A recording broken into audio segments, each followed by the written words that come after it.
1 de Coríntios, capítulo 1, vamos ler do versículo 10 até o versículo 18. Amém, graças a Deus. Diz assim a palavra do Senhor. Rogo-vos, porém, irmãos, pelo nome de nosso Senhor Jesus Cristo, que digais todos uma mesma coisa, e que não haja entre vós dissensões. Antes, sejais unidos em um mesmo pensamento e em um mesmo parecer.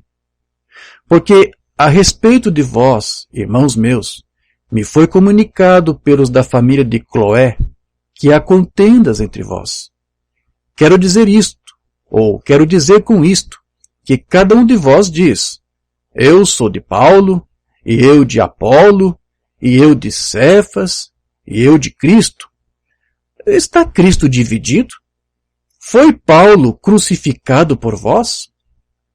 Ou fostes vós batizados em nome de Paulo? Dou graças a Deus, porque a nenhum de vós batizei, senão a Crispo e a Gaio, para que ninguém diga que fostes batizados em meu nome. E batizei também aí a família de Estéfanas, mas além destes, não sei se batizei algum outro. Porque Cristo enviou-me, não para batizar, mas para evangelizar. Não em sabedoria de palavras, para que a cruz de Cristo se não faça vã. Porque a palavra da cruz é loucura para os que perecem, mas para nós que somos salvos, é o poder de Deus. Digam graças a Deus. Vamos falar com o Pai. Amado Pai Celestial, Deus eterno, Deus querido, como é majestoso ter esse tempo para ouvir a Tua palavra e meditar nos Teus preceitos e guardar tudo isso e escrever isso nas tábuas de nossos corações. Porque é a Tua palavra que nos guia em cada situação de nossas vidas, é a Tua palavra que nos dá subsídios para até no momento de fazermos escolhas e tomarmos decisões, que possamos fazer isso de uma forma acertada. É a Tua palavra, Senhor, que nos guia em tudo isto. É a Tua palavra que nos molda para sermos como filhos de Deus, como Tu queres que sejamos. E aqui estamos mais uma vez, Senhor, decididos a abrir nossas mentes, nossos corações para Ti, para que através da Tua palavra, uma vez ouvindo a Tua palavra, isso possa aumentar a nossa fé e firmar nossos passos naquilo que é verdadeiro e nos darmos a maturidade que devemos ter como filhos Teus. Que Tu possas mais uma vez, nesse dia de hoje, Senhor, nos ajudar, tanto os que estão vindo agora, ao vivo, como aqueles que talvez mais tarde alcançarão este vídeo, este áudio ou texto, que Tu possas ajudá-los, e cada um deles em suas necessidades. Há muitos filhos Teus, Senhor, em necessidade. Oramos em favor agora do irmão Marcos, que estará para fazer uma cirurgia na segunda-feira, que Tu possas estar com ele, que as Tuas mãos cirurgiãs divinas possam dar a ele a cura completa para o seu corpo. Confiamos em Ti, Senhor. Não colocamos um ser, não pormos dúvida nisso. Sabemos que Tu tens poder para curar. E pedimos, Senhor, no nome de Jesus, que Tu cure e sare o nosso irmão. E há tantos outros que estão em necessidade também nessa manhã, Senhor, que Tu alcance a todos eles. A irmã Ângela, sua filha, lá na Alemanha, Senhor, que estão hospitalizadas por Covid, que Tu possa ajudar todas essas famílias, Pai. São muitos agora em necessidade. E nós também não estamos diferentes, Senhor, porque também somos doentes da alma e do espírito, mas encontramos em Ti, na Tua palavra, a cura para tudo isto. Nos ajude, Senhor, nesta manhã. É o que nós Te pedimos e Te agradecemos, no nome de Jesus Cristo. Amém, Senhor. Graças a Deus.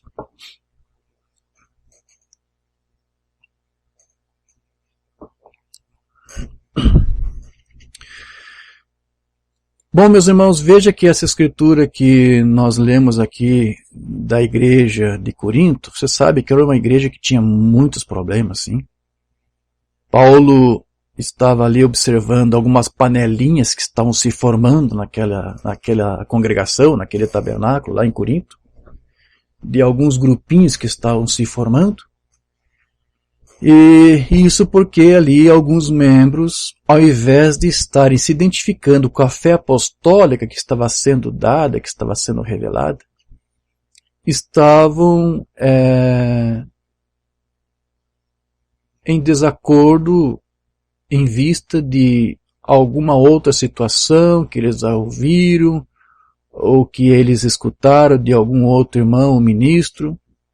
Sim? Então aqui para evitar divisões, evitar contendas, a fim de evitar as panelinhas que eu disse, Paulo aqui disse que todos deveriam falar e crer na mesma coisa. Né? Vamos ler mais uma vez aqui esse versículo que nós lemos, o versículo 10. Rogo-vos, porém, irmãos, pelo nome do Senhor Jesus Cristo, que digais todos uma mesma coisa. Oh, irmãos, como é fundamental, como é importante que todos digam a mesma coisa. E isso tem que começar, obviamente, pelo ministério. Todos os ministros precisam dizer a mesma coisa. Porque se eles não souberem dizer a mesma coisa, os seus ouvintes também não vão saber. Se um ministro que se diz do quinto diz uma coisa e um outro diz outra coisa, como é que vai ficar o povo? Esse é o problema que estava havendo aqui. Paulo aqui está dizendo que a razão de que havia divisões é porque alguns estavam dizendo uma coisa, outros estavam ensinando outra coisa. Ele disse, digais todos uma mesma coisa e que não haja entre vós dissensões, antes sejais unidos em um mesmo pensamento e em um mesmo parecer. Todos precisam ter o mesmo parecer sobre a Escritura, sobre a palavra. Amém? Tem que ter o mesmo pensamento, o mesmo parecer. Então, Paulo aqui já estava justificando ou explicando aqui por que estava havendo essas divisões, porque vocês estão tendo aí um parecer diferente, uma interpretação diferente disso e daquilo. Né? E ele até chega a citar ali algumas panelinhas, né? Alguns membros estavam dizendo, eu sou de Cefas, eu sou de Pedro. Outro dizia, não, eu não sou de Pedro, eu sou de Apolo. Apolo? Não, eu sou de Paulo. Sou de Paulo. E alguns diziam até, não, eu não sou nem de Paulo, eu não sou nem de... Quem é esse mais tem? Cefas, Apolo? Não sou nada disso, eu sou de Cristo. Alguns estão assim. E sabe, essas coisas todas você vê isso hoje nos dias também. Hoje você tem tudo isso, a mesma coisa se repetindo. Por que isso? Porque cada um tem o seu próprio parecer, cada um tem o seu próprio pensamento. Foi isso que originou isso aqui. Agora, veja, para que houvesse essa pequena divisão e pareceres diferentes, talvez porque essas pessoas pegaram alguma coisinha aqui e ali que um desses irmãos falou, no caso aqui Cefas, Pedro, né, e Apolo, e que eles acharam que está um pouco diferente.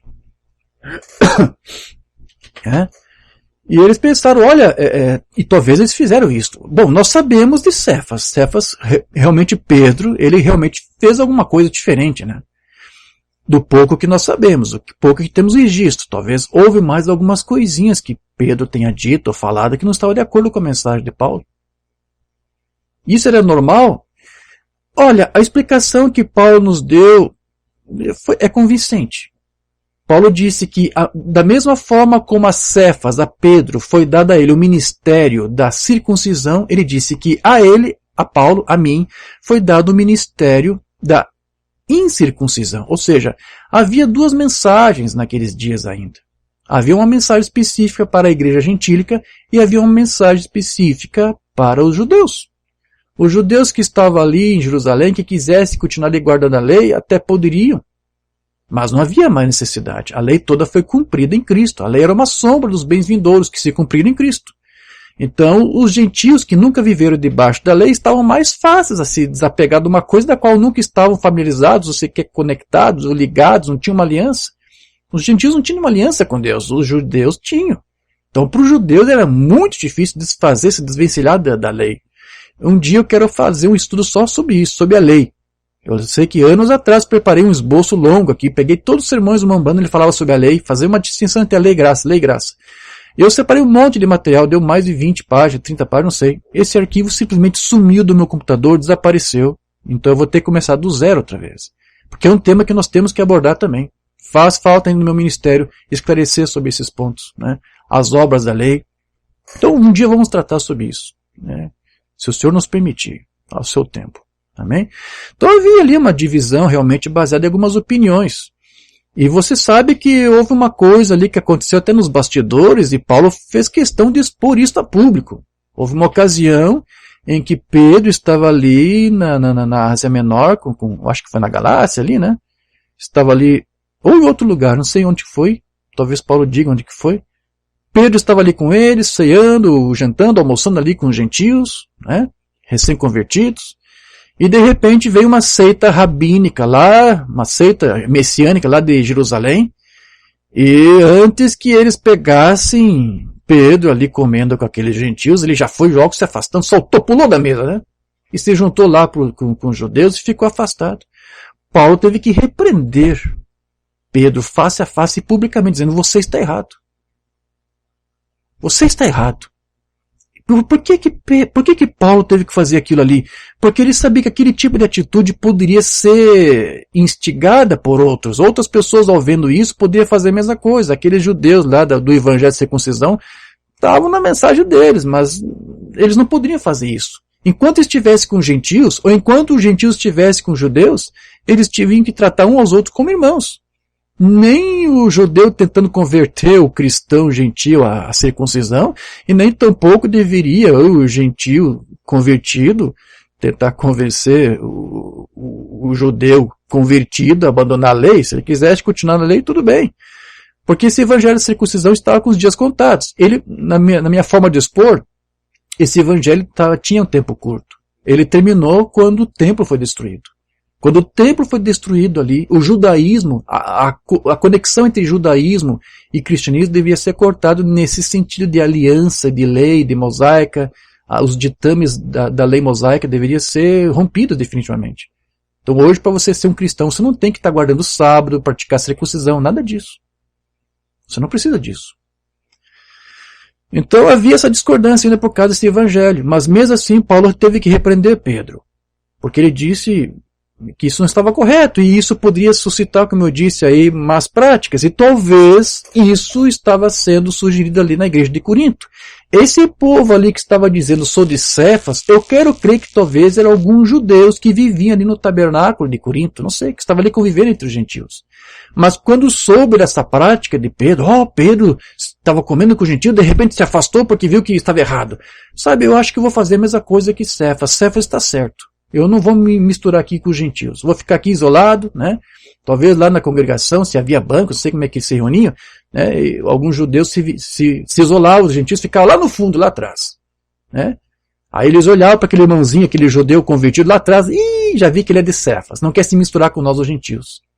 Por culpa de Cefas, por culpa do que Pedro fez. É por isso que Paulo disse, todos nós temos que ter o mesmo parecer, todos nós temos que falar a mesma coisa. E alguns diziam, eu sou de Apolo. Nós não sabemos, mas com certeza alguma coisa Apolo fez ou disse que discordava do que Paulo ensinou. Ao ponto de que eles disseram, olha, alguns diziam, eu sou de Apolo, né? Apolo diz uma coisa e Paulo diz outra. Então eu vou ficar com Apolo. Estava mal, né? E alguns diziam, eu sou de Cristo, nem de Paulo nem de ninguém. Então, Paulo disse, olha, todos nós temos que ter o mesmo parecer, todos nós temos que falar a mesma coisa. Só que está a questão, meus irmãos, para que duas pessoas tenham o mesmo parecer sobre uma questão em que eles discordam, um deles tem que ceder. Um deles tem que ceder. Não em favor do outro, mas em favor da verdade. Um dos dois está errado. Um dos dois está errado. Então é isso. Tem que ceder. Certo? Talvez ali fossem até questões mínimas, né, que, como alguns costumam dizer, não interferem na salvação, mas isso de alguma forma criou divisão ali, de qualquer maneira. E você sabe, eu já tenho dito isso, e baseei isso nos sermões de Mambana. Mambana fala isso. Uma palavra fora do lugar, meus irmãos, acrescentado, tirado, é o reino de Satanás.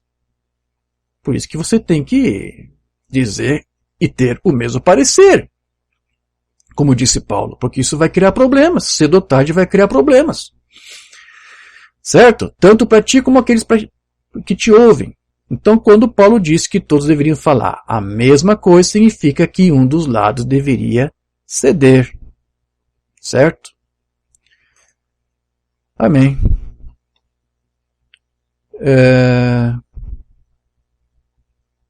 É isso. E nós temos vários exemplos assim em toda parte.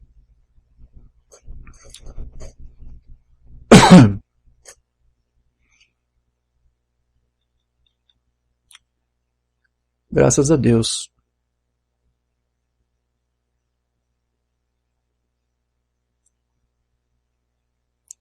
Então veja, o próprio irmão Branham, ele cedia assim a todo instante os seus pensamentos em favor da verdade, para servir até de exemplo para nós. É por isso que você jamais vai conseguir aí qualificar a doutrina de William Branham, que foi pregada por ele, por alguma outra doutrina aí denominacional, né? Por exemplo, ninguém pode dizer que William Branham era trinitário. Você não pode dizer que William Branham era unicista. Você não pode dizer que William Branham era dualista, ariano. Você não pode dizer que a doutrina, a mensagem de William Branham era uma mensagem calvinista, uma mensagem arminianista. Não. Por que isso? Porque ele simplesmente foi bíblico, só isto. Ele ensinava o que a Bíblia ensinava. William Branham foi apostólico. Essa era a única identidade que William Branham tinha. É a única forma de você identificar essa mensagem. Eu sei que o pessoal de fora diz, o William Branham era unicista. Os denominacionais chamam o William Branham de unicismo. Ele não era unicista, ele disse, eu não sou unicista. São os ministros, os falsos ministros da mensagem que fizeram do William Branham unicista. E o pessoal hoje chama Branham de unicista não por causa do que ele pregou, mas por causa do que esses falsos pastores da mensagem fizeram com esta mensagem. Mas ele não era unicista. Como eu disse, ele era apostólico. Ele cria e ensinava o que os primeiros pais ensinavam. E nenhum daqueles primeiros pais, pelo menos até a era de Éfeso, como já estudamos, era trinitário, ou unicista, ou dualista, arianista, não.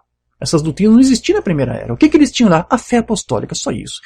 E é assim que você deve identificar, né? O que é a mensagem de William Branham? É a mensagem bíblica, é a mensagem dos apóstolos, restaurada, só isso. Não tente dizer é unicista, como alguns dizem, eu sou unicista com Cristo. Então você não pode dizer que pregou na mensagem de William Branham. Porque a mensagem dele era apostólica, e os unicistas não eram apostólicos. Os unicistas só surgiram a partir do século III, não é isso? A partir da era de Esmirna, não fazem parte da era efesiana. Como é que você vai pregar uma doutrina que os primeiros pais não pregaram e dizer que isso é apostólico? Vamos ser honestos. Então é por isso que esses pastores da mensagem que dizem que são unicistas, eles não são honestos. Aí eles têm que forçar a barra, dizer que os primeiros pais ali pregaram unicismo. Não pregaram unicismo, já tentei provar para vocês. Aquele estudo ali, os pais pré-nicenos. Mostramos. Então, como é que você vai identificar o que é a mensagem de William Branham? É uma mensagem arminianista, calvinista? Não é nada disso. É simplesmente a Bíblia. É essa identificação que a mensagem de William Branham tinha. E é essa identificação que você tem que ter, não como alguns aí estão dizendo.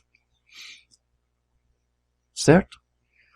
Então, qualquer outra identificação fora disso, que é a doutrina apostólica, vai causar divisão. Exatamente isso que as denominações estão fazendo. Amém? Vamos ler aqui algumas mensagens. Um verdadeiro sinal que se deixa passar por alto. Deus não está dividido. As denominações dividem as igrejas. Porém, Deus não. Um disse, você é cristão? Eu sou batista. Bem, isso não é mais do que dizer que ele é um porco.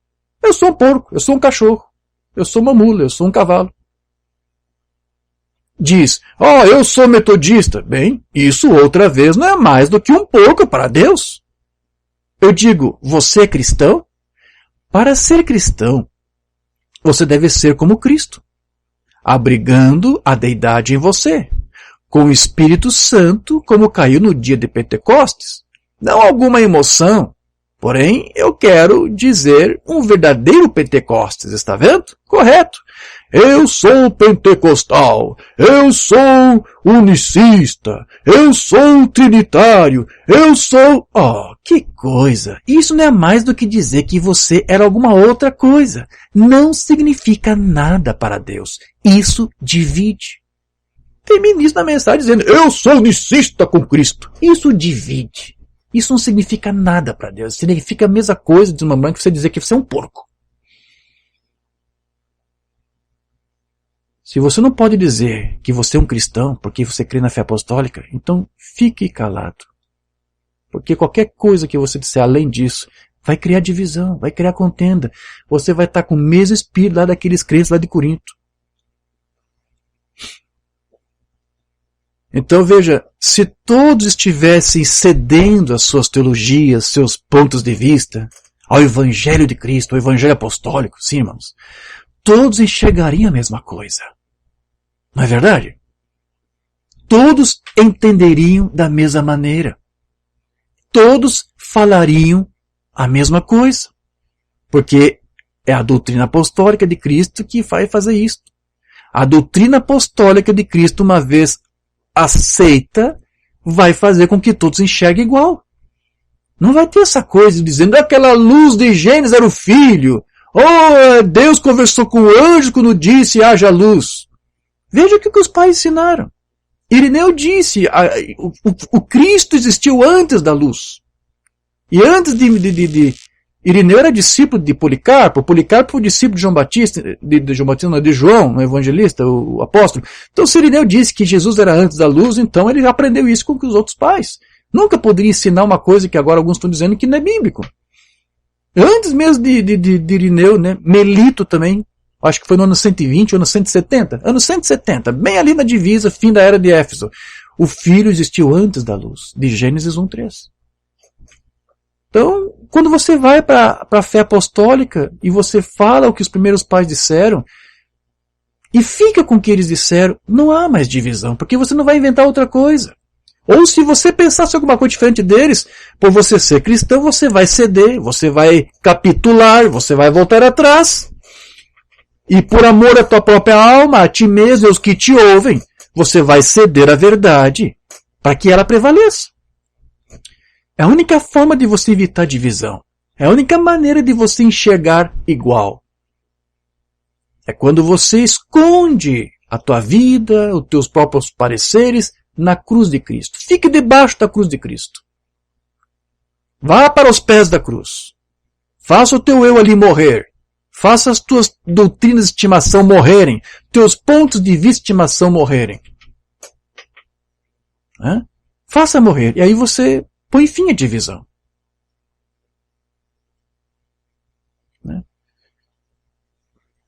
Ainda com relação a essa questão do haja luz, eu sei que alguns ministros estão pregando isso aqui, mas não é apenas alguns ministros, até o irmão Brian também crê nisto.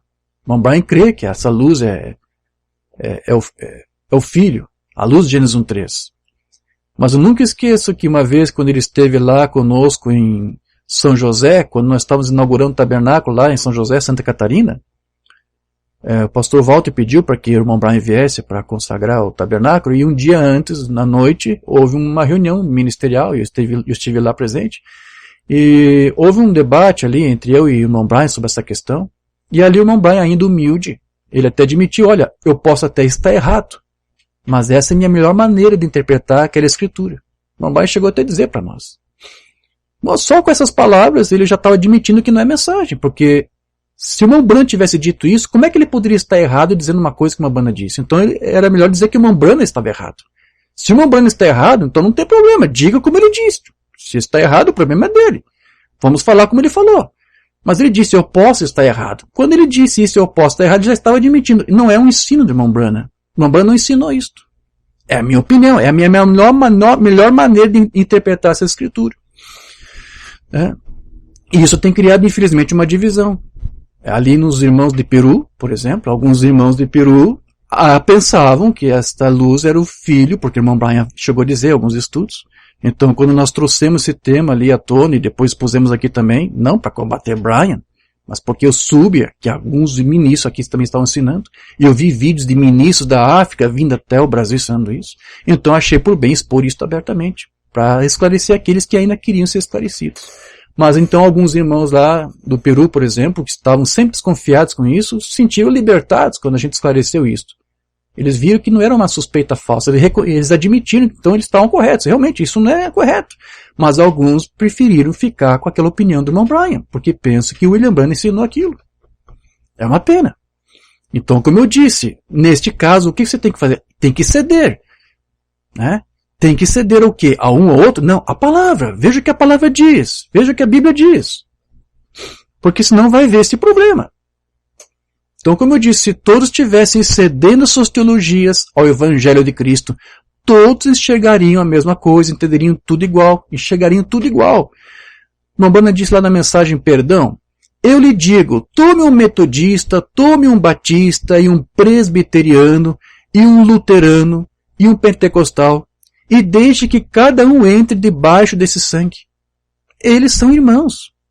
Não há discussões entre eles, então. Não, senhor. Eles são irmãos.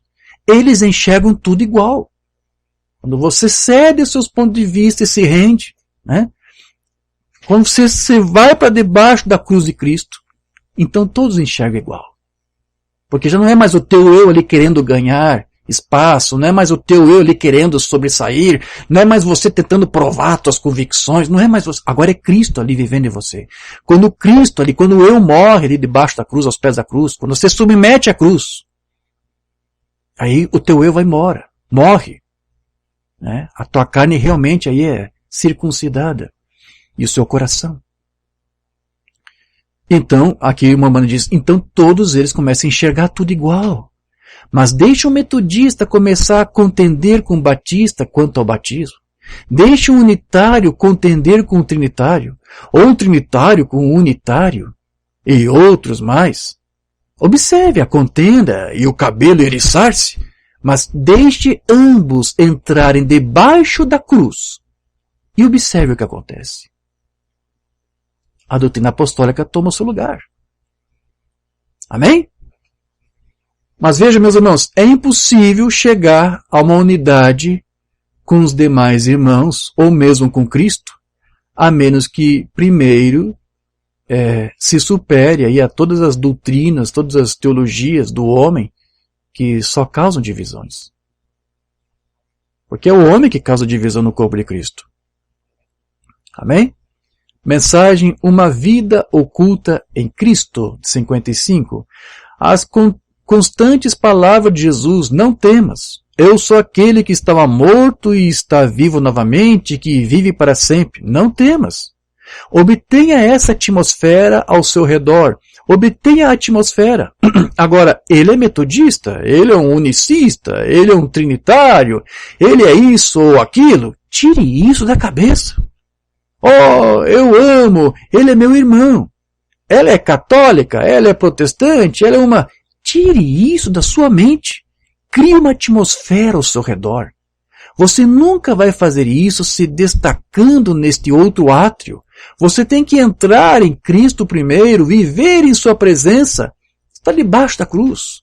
A Bíblia diz que aquele que vencer, eu lhe darei um novo nome, vou colocar meu espírito nele. Vencer o quem? Vencer o diabo? Vencer a si mesmo. Mamãe diz que o maior inimigo que nós temos somos nós mesmos. Se você vence o teu eu, e tudo que pertence ao eu, enterra lá debaixo da cruz, então você receberá um novo nome, uma nova vida. Você será uma nova criatura. Amém? Aquele que vencer, eu lhe darei um novo nome. Vou colocar meu espírito nele. Observe, há uma superação primeiro. Você tem que superar algo, você tem que vencer algo. Você tem que superar essas coisas para estar em Cristo. Maravilhoso. Quero ler mais outra mensagem aqui. A ele ouvi, 56. Ele pregou mais de 20 sermões com esse título. E só porque você recebeu o Espírito Santo, isso não significa que tudo será simplesmente derramado em suas mãos. Tem uma ponto e vírgula aqui com o G. Essa é a razão que se a igreja ficasse um pouco quieta e parasse de tentar dizer, oh, eu sou da Assembleia de Deus, oh, eu sou um unicista com Cristo, eu sou um trinitariano, eu sou isso e aquilo outro. Você é de Cristo e a compra de seu sangue. Amém? Quando você diz eu sou isso, eu sou daquilo, quer dizer que você pertence a um outro que inventou aquela coisa. Eu sou trinitário, então você está dizendo, sou tertuliano. Tertuliano inventou isso, eu pertenço a ele. Eu sou unicista, então você pertence a Noeto. Noeto te comprou com essa doutrina. Eu sou dualista, então você é um ariano, você é discípulo, você é um escravo de Ario, ele te escravizou com essa doutrina. Mas quando você diz, de fato, eu sou de Cristo, amém? É porque realmente você foi comprado por ele.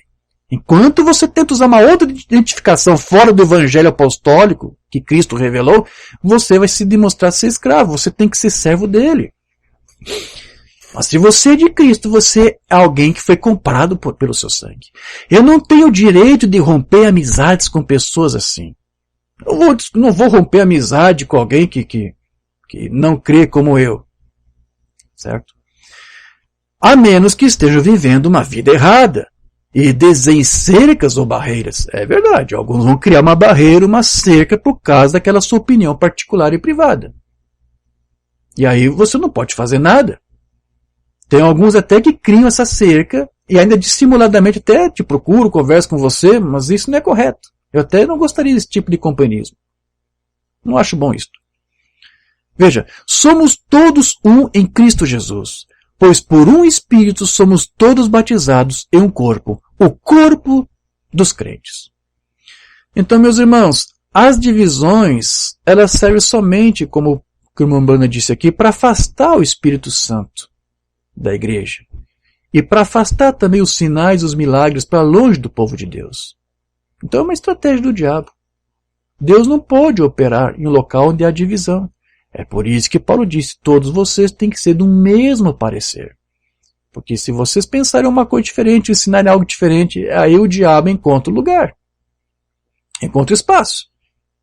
E quando Cristo é deixado de fora, porque é dado espaço para o diabo, então onde está o Espírito de Cristo? Onde está a cura divina? Onde estão os milagres? Estão distantes.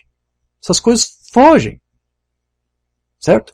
Deus cumprindo a sua promessa, 56, não somente isso, mas você se agita e luta e se esbraveja e arde e argumenta contra. Oh, eu sou unicista. Oh, eu sou um trinitariano. Aleluia! E você não tem nada. Você também não tem, desde que atue assim. Oh, eu pertenço às Assembleias de Deus. Eu pertenço a isso e eu pertenço àquilo. Por que você não pertence a Cristo? Uma boa pergunta, né? Eu sou unicista com Cristo. Não, não é a mesma coisa. Por que você não pertence a Cristo? Não é ser noeto com Cristo. É? Certamente. Mas você desenha pequenas barreiras denominacionais e separa a comunhão, separa a irmandade e depois se pergunta por que você não tem milagres e coisas acontecendo em sua igreja. A não ser que você seja um bom dissimulador, né? Olha os milagres que Deus está fazendo aqui em nosso lugar, está reivindicando a nossa doutrina aqui, né? Teria que ser assim. O operador de milagres se foi. Olha os meus dons aqui, olha eu falando em línguas aqui, olha nós aqui profetizando aqui. Você pode ter os dons, mas isso não quer dizer que você tem o doador dos dons. Isso mesmo. Não é de se admirar que você não possa acreditar na obra divina do Espírito Santo. Ele não está mais com você. Porque você aceitou uma palavra contrária no lugar da doutrina de Cristo. Veja que o irmão Brana, ele desde cedo, ele conviveu aí com trinitários, porque ele esteve aí num tabernáculo batista, então ali eles pregavam a trindade, então ele ficou familiarizado com essa doutrina, mas também depois conviveu com os pentecostais, com os unicistas, com o grupo do Só Jesus. Ele esteve aí tempo suficiente com eles para entender como que eles pensavam, como eles interpretavam as escrituras, e ele também admitiu que muitos desses grupos até tinham também um pouco de verdade, embora não tenham toda a verdade. Os trinitários têm um pouco de verdade. Os unicistas têm um pouco de verdade. Os arianos também, os calvinistas também, os arminianos também, por que não? Mas eles não têm toda a verdade. Quando isso fica apenas em alguma coisa que os isola dos demais, isso cria um extremismo. E o irmão Brana disse que o extremismo gera fanatismo. Não é isso? Eventos modernos são esclarecidos por profecia? Não é parte do Evangelho. Nós não temos que abraçar apenas uma parte do Evangelho. Não é uma parte da palavra que você tem que ficar e com outra parte você não pode ficar. Os metodistas têm parte. Uma parte que está boa. Os batistas também, os presbiterianos e assim por diante, eles tinham parte dele. Os católicos também tinham parte dele. As testemunhas de Jeová, todos os demais. Mas não é a parte, mas é a parte inteira. Toda a palavra da hora é o que importa, é o que conta. Não só uma parte, toda a palavra. E cada um desses grupos tem um pouco de verdade a todas elas. E veja, cada grupo também cria a sua própria interpretação da palavra. Mas quando nós estamos debaixo da cruz, quando nós estamos aos pés da cruz, então é quando nós deixamos que Deus interprete a sua própria palavra para nós. Já não é mais o teu eu, a tua carne, a tua mente humana tentando interpretar, tentando compreender, tentando arrazoar, tentando vincular, fazer com que as coisas façam sentido. Não é mais você. É Deus mesmo interpretando a palavra para você. Mas enquanto você não estiver debaixo da cruz, aos pés da cruz, o teu eu vai tentar fazer do teu jeito. Deus é o seu próprio intérprete. 64. Então as pessoas dizem, a interpretação. Eu estava falando aqui não faz muito tempo, no encontro, um homem me disse, ele disse, irmão Brana, o senhor está com a interpretação errada. O senhor não interpreta isso certo. Agora nós ouvimos, vá a metodista e dizem, a batista não interpreta certo. E a batista diz, os pentecostais não interpretam certo. A pentecostal diz que a unitária não interpreta certo. Eu espero que essa tradução aqui seja minha, não da voz de Deus. Porque eu não sei se eu conferi isso aqui. Daqui a pouco eu vou dizer por quê. A unitária diz, as assembleias não interpretam certo. E cada uma diz que a outra não interpreta certo. Deus é o seu próprio intérprete. Ele não precisa que ninguém interprete por ele. Ele faz a sua própria interpretação. Tem um P maiúsculo aqui, desnecessário. Essa conversão aqui para o português. Então isso aqui é a tradução da voz de Deus, infelizmente. Com certeza isso aqui, onde o Umbanda aqui diz unitária, talvez tenha dito aqui unicista. E unitário e unicista não é a mesma coisa. Antes de publicar o texto eu vou ter que rever isso aqui. Mas eu tenho a suspeita de que eu copiei e colei esse texto aqui da voz de Deus. Só por causa desse P maiúsculo aqui, isso aqui não é coisa minha. Lá no inglês, no texto em inglês, tem os P ali, a palavra é apropriada para o inglês, colocam em maiúsculo e aí eles mantêm o maiúsculo, não há necessidade disso. Quem é um homem para que possa interpretar Deus? Deus é seu próprio intérprete. Amém. Então veja, quando nós tomamos a posição de Cristo e a sua palavra, a sua doutrina, então as divisões somem. Mas o que faz com que elas persistem, essas divisões, essas contendas, essas dissensões, é que cada um toma a sua própria posição pelo seu próprio dogma, pela sua própria doutrina, e assim Cristo é deixado de fora. Cristo é deixado de fora. E é isso que nós mais vemos na era de Laodiceia. E não é só na era de Laodiceia que Cristo foi deixado de fora. Em todas as eras Cristo foi deixado de fora, essa que é a verdade. Vamos aqui para outra mensagem. Jesus cumpre todos os seus compromissos. E ainda não creem hoje, pensam que ele é um educador, pensam que ele é uma denominação, não sabem que ele ainda é profeta, foi por isso que estavam com ele ali em dúvida, é por isso mesmo que se tem dúvida quanto a ele hoje, ninguém está pronto a tomar posição por ele, só dizem, bem, não tem nada a ver com ele, está vendo? Pertenço à igreja, ali estão os meus pastores, todos eles sentados ao redor aqui, eu sou uma boa pessoa. E Jesus, com pés sujos, ninguém se importou. A própria Bíblia, agora nos aproximamos e apertamos as mãos, pomos nosso nome no livro e os metodistas, se não nos querem, iremos aos batistas. Se nos expulsam, iremos aos nazarenos. Se os unitários nos expulsam, iremos com os dualistas. Se os dualistas nos expulsam, iremos aos trinitários. Não temos de tolerar nada disso, tudo formal. É exatamente da mesma maneira. E quando Jesus vem, nem mesmo reconhecemos. Não nos importamos. É assim que eles fazem. E ainda assim estamos chamando, clamando, vem Senhor Jesus, vem Senhor Jesus. E ele vem, a parousia está aqui. Eles reconheceram? Reconheceram a mensagem do dia? Não, continuam com o seu trinitarianismo, com o seu dualismo, não é isso? E o que fazemos? A mesma coisa que fizeram. Por quê? Se dizem alguma coisa e aceitam isto, e alguém aqui que ouça zombará deles. E o deixam sentado, sujo. É chamado espírito maligno. Lembre-se, Jesus lhes disse, Jesus lhes disse certo dia, quando disseram, este homem faz isto por Beelzebul, ele disse, se dizeis isto contra mim, será perdoado. Entretanto, um dia o Espírito Santo virá para fazer a mesma coisa, e uma palavra contra ele nunca será perdoada. Está vendo? Aí estamos, Jesus de pés sujos. Você poderia imaginar isso?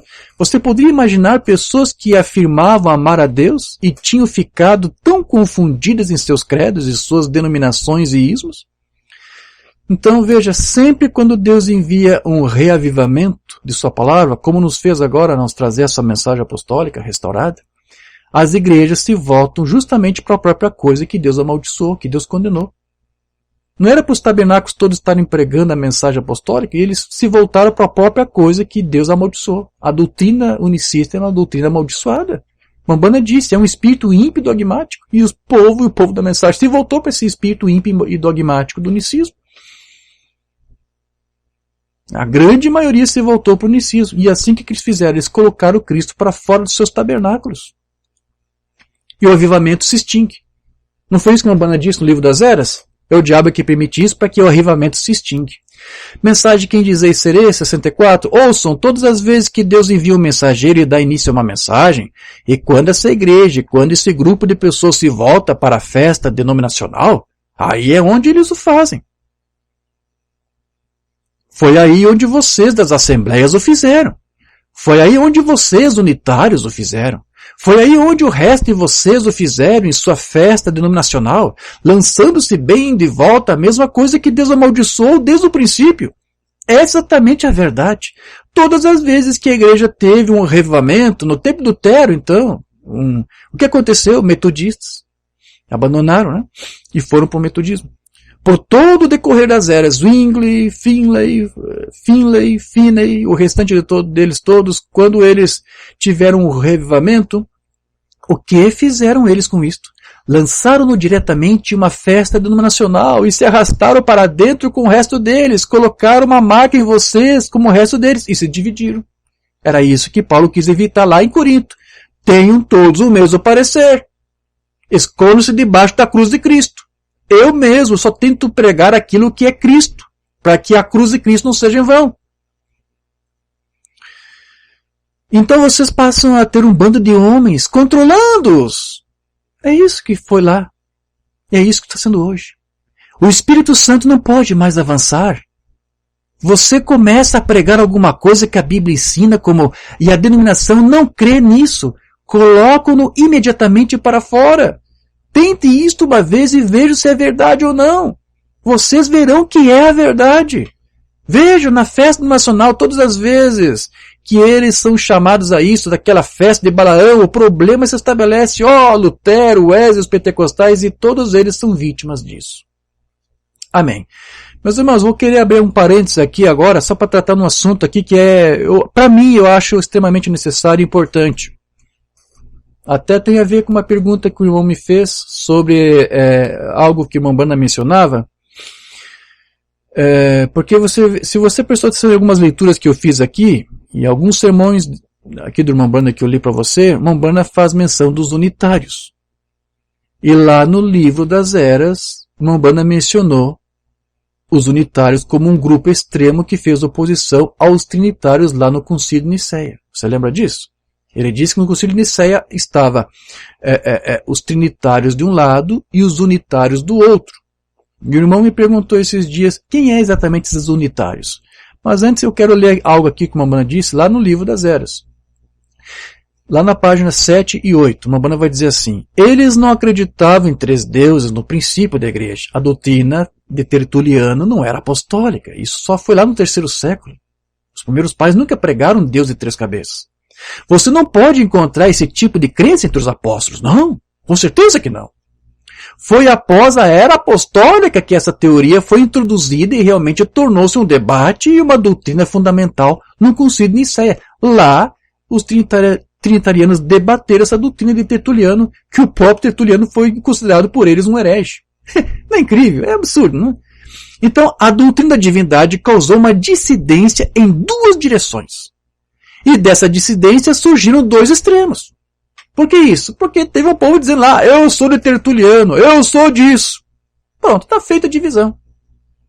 Um realmente entrou no politeísmo, crendo em 3 deuses. E os outros entraram no unitarismo.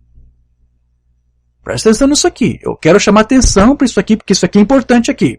Principalmente para nós aqui da doutrina, porque quando nós expomos doutrina, nós tentamos colocar as coisas no seu devido lugar. Então há uma coisa aqui que nós temos que estabelecer e ajustar aqui e colocar no seu devido lugar. Ok, só quero terminar a leitura aqui. É claro que demorou um pouco para acontecer, mas aconteceu. E nós o temos exatamente hoje. Mas a revelação através de João pelo Espírito às igrejas foi: eu sou o Senhor Jesus Cristo e eu sou tudo isso. Não há nenhum outro Deus. E ele pôs seu selo sobre essa revelação. Pois bem, vejam, meus irmãos, na verdade, o grupo dissidente dos trinitários lá naquele concílio foram os arianos ou dualistas. Foi o grupo de Ario que enfrentou o grupo lá dos trinitarianos, que estava ali sendo representado por Atanásio de Alexandria. Agora, por que então que uma Umbanda aqui chamou esses dualistas e arianos de unitários? Por que isso? Um irmão me questionou: quem são esses unitários aqui? E eu quero crer que a razão disso talvez seja porque nos dias do irmão Branham, até pouco antes, havia um certo hábito aí de identificar os arianos dessa maneira. Parece que havia alguns estudiosos que chamavam os arianos de unitários, unitarianos, embora isso não estivesse aí realmente correto, visto haver aí uma pequena diferença entre a doutrina unitária e a doutrina dualista. É verdade que tanto os unitários como os arianos creem que o Filho de Deus é um ser criado e totalmente distinto de Deus. Esse unitarismo aqui nada tem a ver com unicismo. São duas coisas, são duas correntes totalmente opostas e diferentes. Então alguns quando vêm aqui, leem isso aqui, unitário, unitarismo, pensam que está falando de unicismo. Não! Esses unitários, eles criam que Jesus era uma criação, era um filho criado. Essa doutrina unitária ensinava que Deus era o único ser divino e que Jesus, o Filho, não tinha nenhuma conexão com a divindade, não tinha nenhuma da substância de Deus nele. O Filho, para os unitários, era uma criação. Então, de uma certa forma, realmente, isso era parecido um pouco com a doutrina ariana, porque os arianos também criam que Jesus era um filho criado. E aí tem várias ramificações, sim. Eu acho que... Quem é? Eu acho que são os testemunhos de Jeová que dizem que Jesus é um anjo. Um anjo criado, Miguel, um anjo criado. Então tem várias divisões, mas os unitarianos e arianos concordam alguma coisa. Realmente, para eles, para os unitarianos, Jesus era um filho criado. Porém, enquanto os arianos criam na pré-existência do Filho de Deus, os unitários negavam veementemente isso. Os unitarianos não criam que o Filho tinha uma pré-existência. E os arianos, os discípulos de Ario, eles criam que o Filho teve uma pré-existência, que o Cristo foi criado lá antes, foi a primeira criação. Antes de Deus criar o mundo, a primeira coisa que Deus fez foi o Filho. A primeira criação foi o Filho, a primeira criação perfeita. Os unitários não criam nisso. Os unitários criam que o Filho era uma criação, mas que só surgiu lá no nascimento virginal, quando nasceu da Virgem Maria. Então, para os unitários, aquele Logos lá de João 1:1, que estava com Deus, e que os primeiros pais ensinavam que era o Filho que estava com o Pai, e que era Deus, que era o Pai, porque estava refletindo o Pai, para esses unitários ali, isso aí apenas aconteceu na mente de Deus. Quando Jesus disse: Pai, te dou glórias, agradeço a ti, restaura a minha mesma glória que eu tinha contigo quando estive contigo antes da fundação do mundo, lembra? Esses unitários dizem que isso que Cristo falou, que ele estava com o Pai antes da fundação do mundo, isso era na mente de Deus. Então João 1 é uma coisa que se passou na mente. O Logo estava com Deus como? Aqui dentro da mente. Não tinha sido gerado de fato. Os unitários não criam na pré-existência. Já os arianos criam na pré-existência. Os dualistas criam. Só que como uma criação. Você já está entendendo. Uma banda cria na pré-existência, mas não como um filho criado. Mas como um filho que tinha a mesma substância do Pai. Os unitarianos não aceitavam que o filho tinha a mesma substância do Pai. E nisso os arianos concordavam com ele. Por isso que talvez o Umbanda chamava os arianos, os dualistas, de unitários, porque ambos não criam que o filho tinha recebido a mesma substância de Deus nele. Os dualistas, os arianos, não acreditavam que Jesus pudesse ter a mesma substância de Deus, porque para eles, se isso fosse possível, então teria dois deuses. Os arianos não aceitam uma dualidade de dois deuses, eles não podem, eles não admitem que possa existir só dois deuses, tem que haver só um Deus. E Jesus não é Deus, então ele não pode ter a substância de Deus. E os unitários pensam da mesma forma. Já o Umbanda, ele não cria dois deuses, mas ele cria que o Filho tinha sim a substância de Deus. Mas nem por isso fez do Filho um segundo Deus, um Deus menor, como querem os próprios dualistas, alguns fazem assim, né? Porque dizem que Jesus é divino. Então, há uma diferença. E veja que quando os unitários dizem que o Filho não tinha pré-existência, porque só estava na mente de Deus, e até quando estão concordando, ou antes, os unicistas concordam com os unitarianos de uma certa forma, porque os unicistas, certo? Eles negam a pré-existência do Filho, e eles dizem ali que as coisas que o Filho fala é o que se passou na mente de Deus, porque ele era só Deus mesmo, um ofício de Filho, um atributo mental, porque o Filho só veio existir também da Virgem Maria. Então é uma verdadeira confusão, certo? E às vezes eles se conectam, eles falam o mesmo idioma de uma certa forma. Mas, de certa maneira, essa também é a mesma explicação, como eu disse, que alguns estão dando. Que os unicistas davam para aquela declaração dos unitários de que o Filho não tinha uma pré-existência. Então, para eles, embora os unicistas interpretassem que Jesus não tinha uma pré-existência, porque só estava na mente de Deus, diferente dos unitários, eles dizem, os unicistas, que foi o próprio Deus que nasceu lá da Virgem Maria. Ele foi o próprio Pai que nasceu ali. Quem nasceu na Virgem Maria foi o Filho? Não, foi Deus, porque Deus, o Espírito Santo, o Pai, o Filho é tudo o mesmo ser, é o mesmo Deus. Então os unicistas dizem que foi o Pai que nasceu. Os unitários dizem, não, ali foi o Filho. Mas antes o Filho não existia. Então veja, apesar dessas divergências entre os unitários e os arianos, o irmão Branham, ele os igualava porque ambos negavam que houvesse qualquer coisa aqui da substância divina de Deus no seu Filho. Essas duas correntes não acreditavam que Deus pudesse compartilhar algo da sua natureza com alguém mais.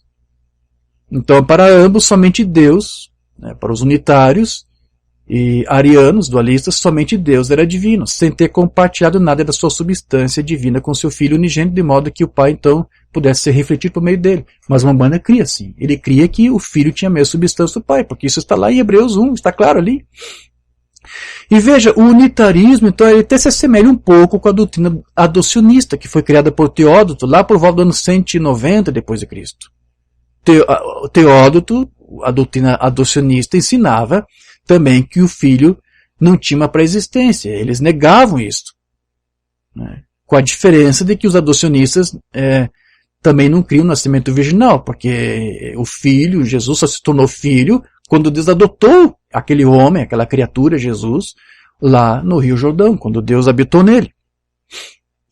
Agora veja, é preciso salientar que existe ainda uma forte possibilidade, porque embora eu estou tentando associar aqui unitarismo com arianismo, existe alguma semelhança sim, mas existe também algumas divergências. Eu espero que você tenha entendido quais as semelhanças e quais as divergências. Mas embora pode ser que o Umbanda tenha então chamado aqui os dualistas dessa forma de unitários, não pode se descartar a possibilidade de que o Umbanda aqui estivesse totalmente equivocado ao pensar que a corrente oposta que enfrentou os trinitários lá em Niceia teriam sido não os dualistas, mas os unicistas. Chamando, nesse caso aqui, os unicistas de unitários. Se o Umbanda fez com esse pensamento, então ele cometeu um erro. E parece que o Umbanda estava querendo interpretar assim, porque em mais de uma ocasião você vai encontrar o Umbanda associando a doutrina unicista com o unitarismo. E isso seria um erro. Você tá só um exemplo aqui para você. A mensagem da revelação de Jesus Cristo, pregado em 60, que é a mensagem das eras, né? Que o Umbanda pregou. Agora, no Concílio de Niceia, eles chegaram a duas grandes decisões sobre muitos deles naquele dia dos pais da igreja primitiva, eles tinham duas vistas extremas. Uma delas era um Deus trino, uma trinitária, e a outra era um Deus.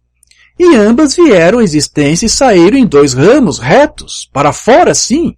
A triunidade tornou-se um lugar de uma pessoa em três deuses. De um lado vocês tinham o trinitário, e do outro lado, a unidade tornou-se uma unitária, exatamente tão errada quanto a outra estava.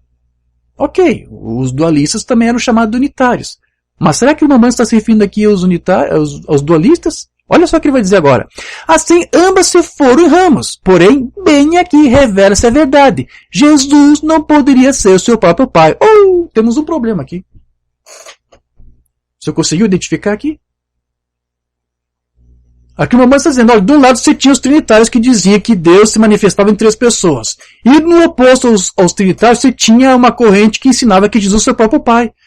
Como isto? Ninguém no Concílio de Nicéia estava usando esse argumento. Isso aqui nunca foi ventilado em Nicéia.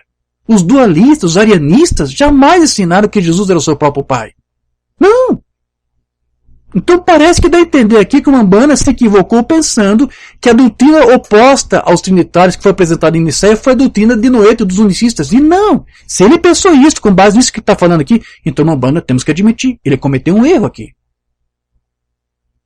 Porque nenhum arianista, nem os unitários defendem que Jesus é o seu próprio pai. Os unicistas, sim. Será que ele confundiu aqui unitários e unicistas como se fosse a mesma coisa? Você está entendendo aqui o problema que está surgindo? Vou continuar aqui a leitura. Tampouco se ele tivesse um pai além do Espírito Santo, ele seria um filho legítimo. Bom, eu vou pular isso aqui. Só outra mensagem aqui, a divindade explicada. Essa controvérsia surgiu no Concílio de Nicéia. Ambos os lados foram até a semente e quando a Igreja Católica tomou o lado trinitário extremo, o outro foi ao unitário. E ambos os lados saíram fora, exatamente correto, porque o homem teve algo para fazer dentro disto. Agora, olha, se há três deuses, eu apenas desejo lhe mostrar quão ridículo isto é. Amém, podemos pular isso, a gente entendeu o argumento do Rambam. Então veja, meus irmãos, embora o Rambam aparecesse aqui confuso, né, sobre quais grupos participaram do Concílio de Nicéia, ele parece ter corrigido isso anos mais tarde, ao escrever o seu livro das Eras, porque no livro das Eras ele mencionou o litígio que houve entre Ario e os trinitários. Vamos lá, livro das Eras, página 19. Mesmo lá atrás, na era de Pérgamo, um pouco antes do Concílio de Nicéia, em 325, houve dois grandes estudantes, Ario e Atanásio, que ficaram travados em combate doutrinário sobre uma palavra grega. Tão intenso e tão universal tornou-se o debate que historiadores disseram que o mundo ficou dividido por causa de um ditongo, o som das duas vogais numa única sílaba. Então, bem, veja, isso não somente foi discutido antes do concílio, mas durante o concílio. Né? Foi Ario e o seu grupo discutindo o arianismo, sua doutrina da dualidade, contra os trinitários, como disse, representado aqui por Atanásio. Então, tanto antes do concílio como durante o concílio, essa foi a discussão aqui, entre os trinitários e os arianos, não contra os unicistas. Então, uma vez que o Rambam confundiu aqui os unicistas com o unitarismo, é o que dá a entender, nossos próprios tradutores também parece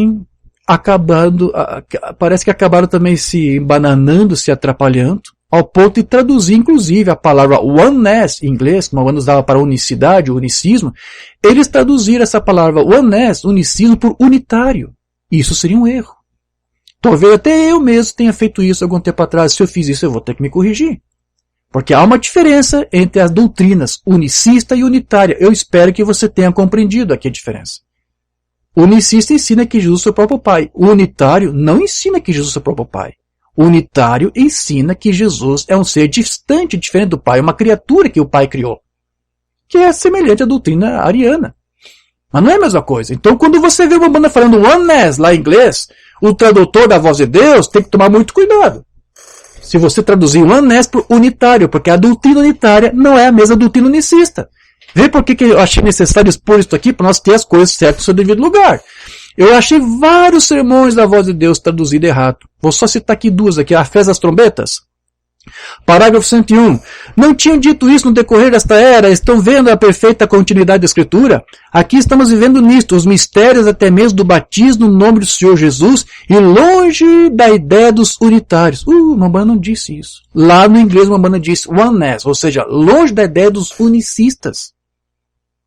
Mas a voz de Deus traduziu aqui É como se o irmão tivesse dito Unitarians, que é unitários. Mas você vai lá no texto, e eu creio que no áudio também deve estar assim, tá oneness, unicista. E não é a mesma coisa. Então isso aqui foi um erro de tradução. Mas às vezes pode ser por conta do próprio erro em que o irmão Branham às vezes se confundia, chamando os unitários, que ensinavam que Jesus é o próprio Pai, combatendo os trinitários no Concílio de Nicéia. E isso não é verdade. Para os unitários pregarem isso, que Jesus é o próprio Pai, só que os unitários fossem unicistas. E os unitários não eram unicistas. Os unitários eram um pouco parecidos com os dualistas. Entende por que nós temos que separar bem as coisas aqui? Outro erro aqui da voz de Deus, quem dizer ser este? Eu disse que achei vários erros, vários sermões onde o Umbanda diz oneness e os tradutores traduziram por unitários. E não é correta essa tradução. Isso tem que ser bem distinguido, tem que ser bem separado. Um homem veio a mim outra noite para mostrar-me onde eu estava errado, falando acerca da Trindade. Eu tenho milhares de bons amigos trinitários, eles estão nessa Babilônia. Eu tenho muitos amigos unitários. Errado. Lá no inglês está oneness. O profeta diz, eu tenho muitos amigos unicistas que creem que Jesus é o próprio Pai. Ele não disse, eu tenho muitos amigos unitários que creem que Jesus é uma criatura. Entende? Unitário é isso, é defender essa doutrina. Eu tenho muitos amigos unicistas nessa Babilônia, mas aqui a voz de Deus traduziu unitário, aí você muda o sentido da coisa. Eu não vou culpar os tradutores da voz de Deus, eu estou inocentando eles por culpa desse pequeno problema que houve aqui entre o próprio irmão Branham. Certo? Mas veja, eu não sei por que isso foi acontecer, porque eu também encontrei aqui nas minhas pesquisas, eu encontrei um sermão de irmão Branham, onde ele mostra para nós que ele sabia que unitarismo era uma coisa e unicismo era outra coisa, porque eu encontrei o sermão onde ele separa os dois. Você quer ver isso? Eu encontrei lá na mensagem Abraão de 55. Eu não me importo se eles se confundem lá, como fazem todos os outros lugares. Um é um trinitário, e aquele é um unitarista. E o outro é um unicista. Ele fez uma distinção. Percebeu aqui? Lá no inglês está, um é um Unitarian. E o outro é oneness. Ele separou. Então, por uma banda fazer separação aqui, porque ele sabia que eram doutrinas diferentes. Então, você não pode tratar os unicistas como se fossem unitários. Eu sei que quando eu fiz as minhas traduções do português para o espanhol, eu não sabia correlacionar corretamente. Então nós traduzimos unicistas por unitário no espanhol. Eu vou ter que fazer uma correção disso nas próximas traduções. Eles devem ter uma outra palavra para unicista em espanhol. Talvez seja unicidade. Vamos ver, vamos ter que estudar isso. Certo? Mas aqui o Umbanda fez uma clara distinção. Um é unitário e o outro é unicista, e uma dualidade, e uma pentalidade. Veja, ele até separou o unitário de dualidade. E está certo, porque o unitarismo crê uma coisa parecida com os dualistas, mas os dualistas creem uma coisa diferente. Os dualistas creem na pré-existência do filho, o unitário não crê. Já te expliquei isso. Amém? E outros numa dualidade, outros numa pentalidade. Alguém que crê em 5, né? Não sei como é que seria. Seria Pai, Filho, Espírito Santo, Maria, e mais alguém, mais um santo no meio, né? Um papa, né? Talvez seja o papa, né? Aí você forma 5, né?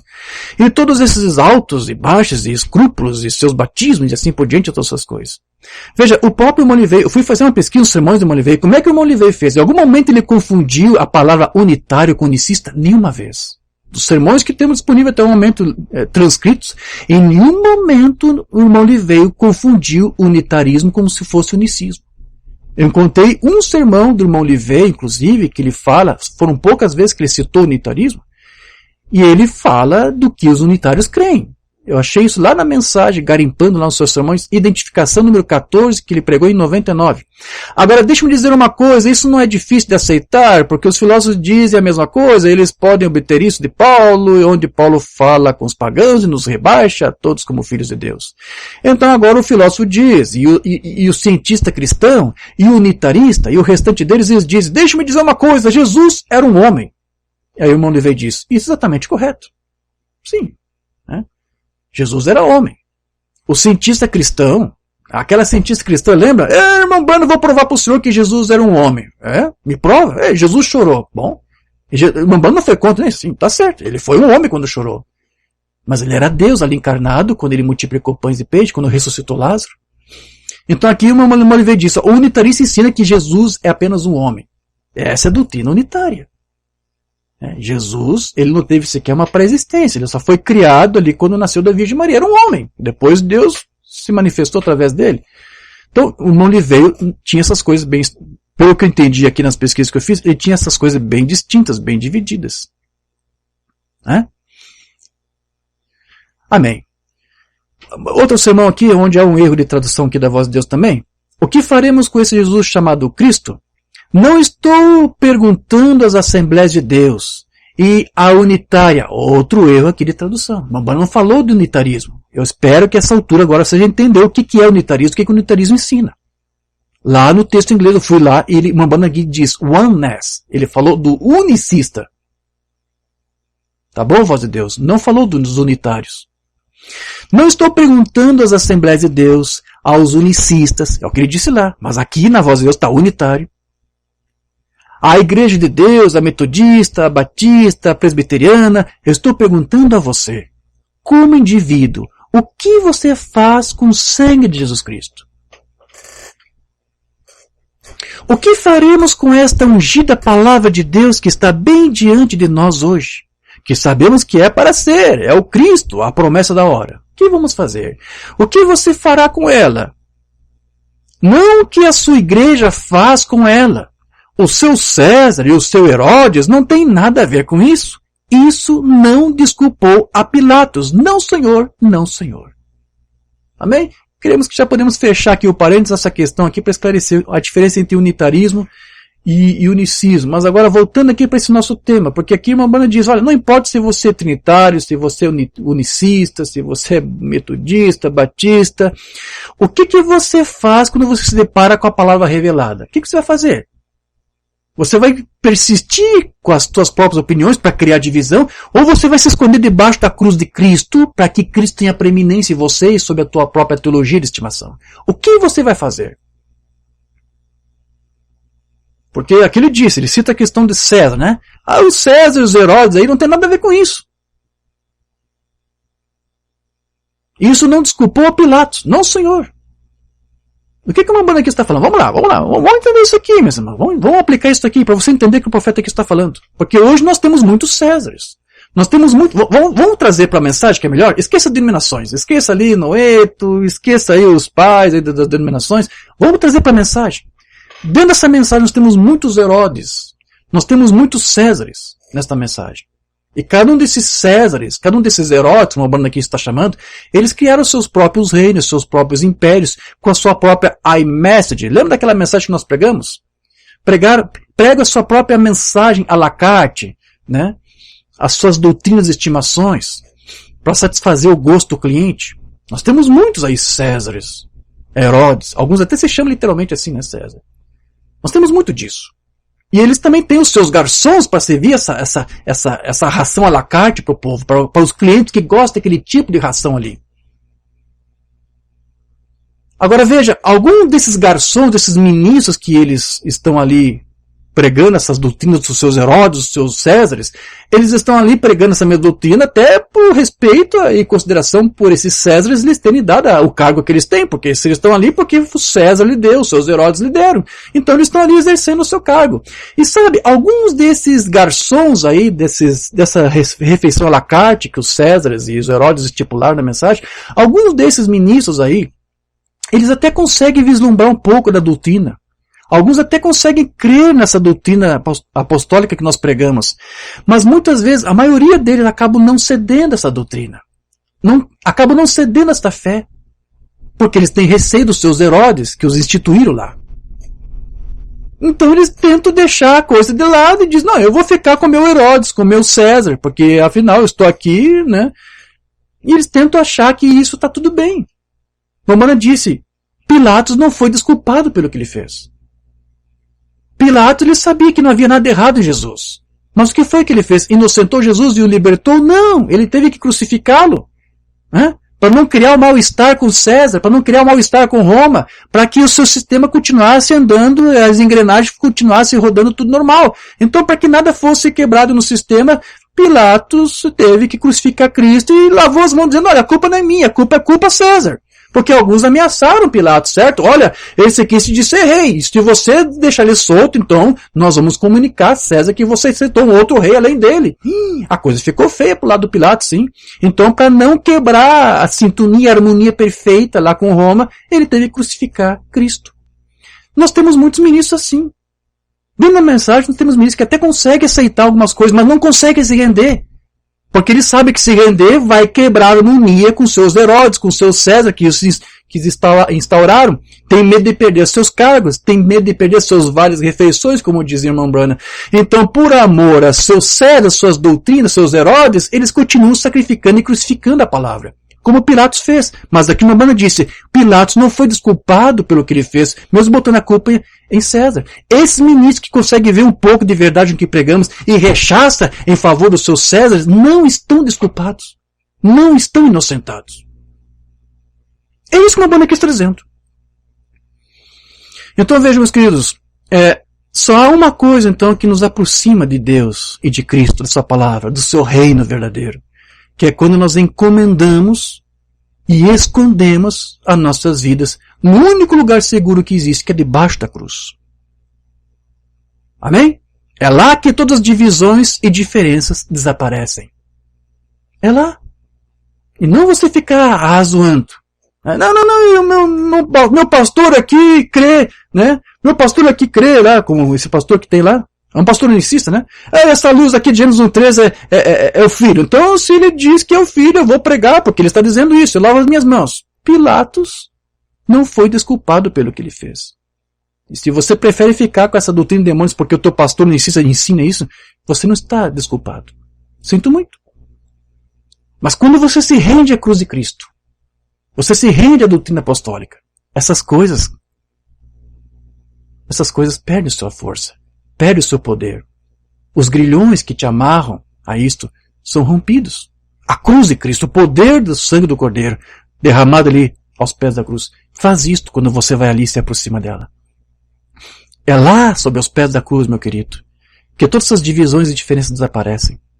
É só debaixo da cruz de Cristo que nós nos tornamos verdadeiramente livres para servir a Deus e ter comunhão com Ele e crer em toda a sua palavra, como disse o irmão Branham, não só parte da palavra, toda a palavra. Deus escolheu em simplicidade e hoje tentamos organização, tentamos denominação, tentamos educação, tentamos realizações científicas e tudo mais para tentar trazer um homem e uma unidade para a comunhão. Isso falhou, cada um deles. Há um lugar onde o homem pode se encontrar e ter comunhão com Deus e comunhão com uns com os outros, que é debaixo da cruz. Debaixo da cruz. Que é onde ali o teu eu morre. Quando cada homem aceita o sangue de Jesus Cristo. E não importa em toda a sua peculiaridade, ele ainda pode estender a mão e colocar a mão na mão do próximo homem e chamá-lo de irmão. Quando nos encontramos na cruz onde Jesus morreu. Quando você se rende ali, não há mais diferença, não há mais barreiras te separando. Né? Então é quando nós deixamos nossas tradições e doutrinas de estimação de lado, é que o ceticismo desaparece. A malícia vai embora. As críticas depreciativas cessam. O medo se desvanece. O orgulho emudece. O amor divino assume o seu lugar. E os milagres, os sinais acontecem. É ali aos pés da cruz, meu irmão. Mensagem de perdão. Um metodista pode olhar para um batista e virar a sua cabeça de lado. E um batista pode olhar para um pentecostal e um pentecostal de volta ao batista em suas tradições. Mas quando eles se encontram debaixo da cruz, onde o sangue de Jesus Cristo limpa todos os homens do pecado, ele é uma nova criatura em Cristo Jesus. E ele é um irmão. Não importa a marca que ele usa, ele é um irmão. Porque esse é um terreno no qual todos nós podemos nos encontrar. É a maneira de Deus fazer isso. Essas outras coisas são credos feitos pelo homem, injetados nisso. Mas o plano original de Deus para o perdão está sob o sangue de Jesus Cristo. Esse é o plano de Deus para fazer isso. Sim, tradições naqueles dias. O grande profeta clamou e disse: suas tradições são impotentes. Eles fedem diante de mim. Não tenho fé neles. O povo estava oferecendo essas ofertas, mesmo sem ter fé no que estava fazendo. Agora vamos apenas nos fazer uma pergunta. Não é algo como hoje? Por pior que odiemos dizer isso, temos que enfrentar os fatos em algum lugar. Há algo errado em algum lugar. Esta igreja deveria estar 1 milhão de milhas adiante na estrada de onde está agora. Jesus está esperando que sua igreja se prepare, sua noiva se aprontou, temos os potenciais, o Espírito Santo está aqui, Deus está aqui, o poder de curar os enfermos, o poder de fazer todas as coisas que Cristo fez. Eu já vi isso demonstrado por mim mesmo, pelo Espírito Santo. Então os potenciais estão aqui. Deus está esperando que nos afastemos de nossas tradições e voltemos para debaixo do sangue de seu Filho, Jesus Cristo, e nos tornemos a igreja do Deus vivo, metodista, batista, luterano, presbiteriano, seja o que for. Todo aquele que quiser pode vir e tirar das águas da vida e de graça. Eu creio nisso com tudo que há em nós, em mim. Deus enviou o Espírito Santo para fazer isso. Amém, meus irmãos? Já para nós concluir nosso estudo aqui. Eu espero que você tenha entendido aqui meu propósito de trazer esse tema para você hoje. Debaixo dessa cruz de Cristo, onde nós nos escondemos, as diferenças têm que cair por terra. Pensamentos, doutrinas, tudo. Porque é debaixo dessa cruz que nós morremos para nós mesmos e para as coisas do mundo. E é sobre essa mesma cruz que nós renascemos para uma nova vida, onde nada mais temos do que nos gloriar, a não ser do que Cristo já fez por nós. Amém? Gálatas 6,14, mas longe esteja de mim gloriar-me, a não ser na cruz de nosso Senhor Jesus Cristo, pela qual o mundo está crucificado para mim, e eu para o mundo. E você sabe que Paulo também teve que morrer para suas próprias teologias, ele teve que fazer isso. Paulo disse que tinha muito do que se gloriar sobre aquela antiga religião, antiga teologia que ele tinha, mas depois ele descobriu que ela não tinha mais valor. Amém? No último estudo que nós ministramos, que foi ali em Viamão, tratamos do crente intelectual e o Mambana citou Paulo como um bom exemplo. Quando ele perseguiu a igreja, por quê? É porque ele era um crente intelectual. Um crente intelectual faz você perseguir o próximo, mesmo o próximo estando com a verdade. Então, Paulo achava que estava tudo bem. Ele percebeu que a sua vida para Deus era tão inútil quanto a própria fé intelectual que ele tinha que fazia ele perseguir os cristãos. Mas quando ele buscou sua segurança somente na cruz de Cristo, quando Paulo foi para os pés da cruz, se sujeitou sobre a cruz de Cristo, foi quando ele então recebeu a revelação de Deus, a fé divina. E aí acabou as diferenças, acabou os pensamentos próprios, acabou o seu esforço de ficar debatendo doutrina com quem quer que seja para tentar provar o seu argumento. Acabou, isso morreu. Para Paulo estava encerrado. Ele agora tinha uma fé divina debaixo da cruz. E ele agora conseguia ver as coisas não mais segundo as suas próprias lentes, mas as lentes de Deus. Filipenses 3:3. Eu quero ler o versículo 11, para nós concluirmos aqui. Servimos a Deus no Espírito e nos gloriamos em Jesus Cristo, e não confiamos na carne, ainda que também podia confiar na carne. Se algum outro cuida que pode confiar na carne, ainda mais eu, circuncidado ao 8º dia, da linhagem de Israel, da tribo de Benjamim, hebreu de hebreus, segundo a lei, eu fui fariseu. Essa é a sua identificação denominacional. Como alguns outros dizem, eu sou pentecostal, eu sou unicista com Cristo, eu sou ariano, eu sou trinitário, eu sou isso, eu sou aquilo, eu sou calvinista, eu sou isso, aquilo. Paulo disse, eu era lá, né? Eu tinha essa identificação. Não tinha Cristo nele. Por isso que tinha que dizer que era fariseu, era a mesma coisa que dizer, eu sou um porco, diz uma banda. É a mesma coisa que dizer, eu sou unicista com Cristo. Você é um porco. É isso que uma banda diz que você é. Segundo o zelo, eu fui um perseguidor da igreja. Por quê? Porque a fé intelectual fez Paulo fazer isso. Ele foi um crítico e um perseguidor da verdade, ao invés de um apoiador dela. Segundo a justiça que há na lei, irrepreensível, mas o que para mim era ganho, reputei-o para perda por Cristo. Por que isso? Porque ele foi para debaixo da cruz. E na verdade tenho também por perda todas as coisas, pela excelência do conhecimento de Cristo Jesus, não do conhecimento unitário, farisaico, seja o que for, ao conhecimento da doutrina apostólica. É isso que faz você superar todas essas divisões e coisas. Meu Senhor, pelo qual sofri a perda de todas essas coisas, e as considero como escória para que possa ganhar a Cristo e seja achado nele, não tendo a minha justiça que vem da lei, mas a que vem pela fé em Cristo, a saber, a justiça que vem de Deus pela fé, para conhecê-lo, e a virtude de sua ressurreição e a comunicação de suas aflições, sendo feito conforme a sua morte, para ver se de alguma maneira posso chegar à ressurreição dentre os mortos.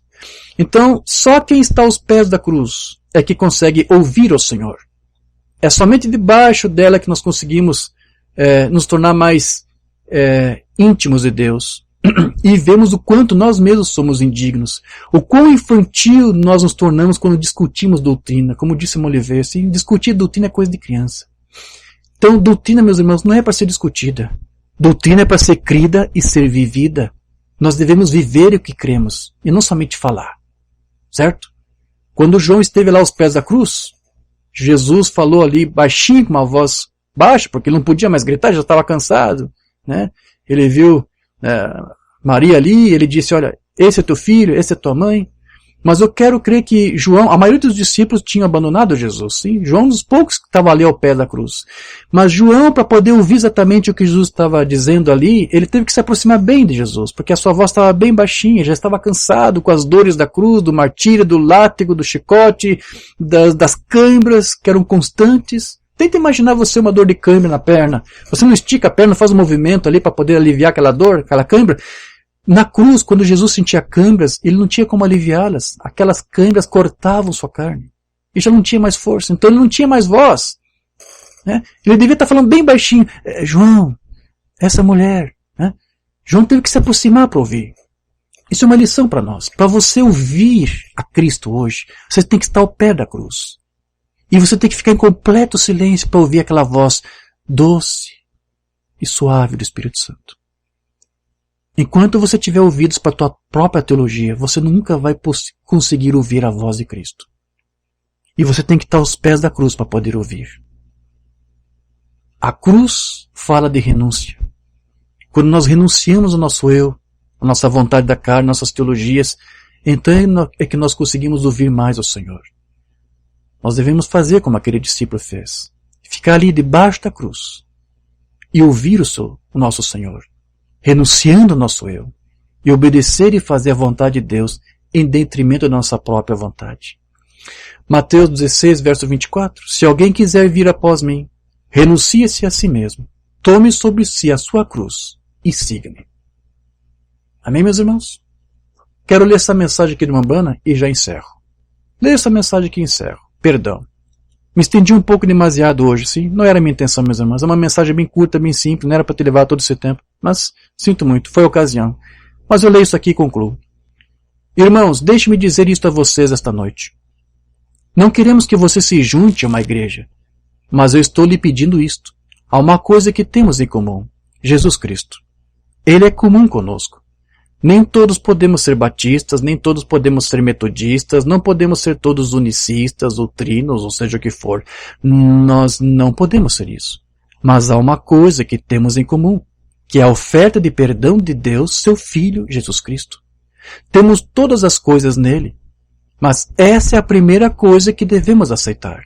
Então podemos obter outras coisas, quando aceitamos o perdão que Deus nos ofereceu. E isso não será por meio de nosso sistema educacional, por meio do nosso sistema nacional, mas será por meio do sangue de Jesus Cristo. Todos nós podemos nos encontrar ali, debaixo da cruz, ser um e ter coisas em comum. Você crê nisso? A congregação diz amém. Vamos inclinar nossas cabeças por um momento enquanto oramos. E é o que nós faremos também agora. Precioso Deus e amado Pai, te damos graças, Senhor, pelo que ouvimos e pelo que aprendemos nesta manhã, de que somente debaixo da Tua cruz é que podemos renunciar definitivamente a nós mesmos, nosso eu, a nossa carne, nossas teologias, para poder ouvir a Ti e a Tua palavra. Hoje, Senhor, estamos desejosos, através dessa palavra, a mais uma vez, Senhor, estar aos pés da cruz, debaixo da cruz, sob a cruz, Senhor, para ouvir não mais a nós mesmos, não no que nós mesmos pensamos sobre alguma coisa aqui e ali, mas queremos que Tu esteja conosco, interpretando para nós a Tua própria palavra. Não queremos usar a desculpa que Pilatos usou para dizer que pode crer errado porque os seus líderes criam errado. Nos ajude, Senhor. Talvez alguns filhos Teus aqui estavam crendo errado porque os seus pastores estavam errados e pensaram, está tudo bem. Mas Teu profeta disse que Pilatos não foi desculpado pelo que ele fez. Ajuda os Teus filhos, Senhor, que eles possam tomar uma posição e romper os grilhões com o homem e dar ouvidos, não o que o homem diz, mas o que a Tua palavra diz. Não importa quem ele seja, não importa de onde que ele tenha vindo, ele tem que ficar 100% com a Tua palavra, porque o Teu profeta disse toda a palavra. Então nos ajude nisso, Senhor, a nos posicionar por isso. Porque são esses que se posicionam por toda a palavra que nós entendemos aqui, que serão levados ao arrebatamento. Porque crer e confiar em toda a palavra. Nós queremos isso. E somos aqui desejosos disso, Senhor. Nos ajude. Não é uma obra fácil para nós, Senhor. É uma obra dura e difícil. Mas se for Tu mesmo fazendo, ela se tornará simples e fácil. E para nós será simples e fácil, porque não será nós nos esforçando para fazer, mas será Tu e nós fazendo. Mude em nós, mude nos Teus filhos aquilo que precisa ser mudado. Nos transforme para sermos conforme o Teu Filho Jesus Cristo. Para sermos a imagem do Teu primogênito. Faça esta obra em nós, Senhor. Nos ajude, Senhor, a morrer para nós mesmos, para nossas próprias teologias. Para que assim possamos ter todos um mesmo parecer, e uma mesma opinião, e uma mesma palavra em comum, crendo no que Tu nos revelou. É o que nós te pedimos e te agradecemos. No nome de Jesus. Amém, Senhor.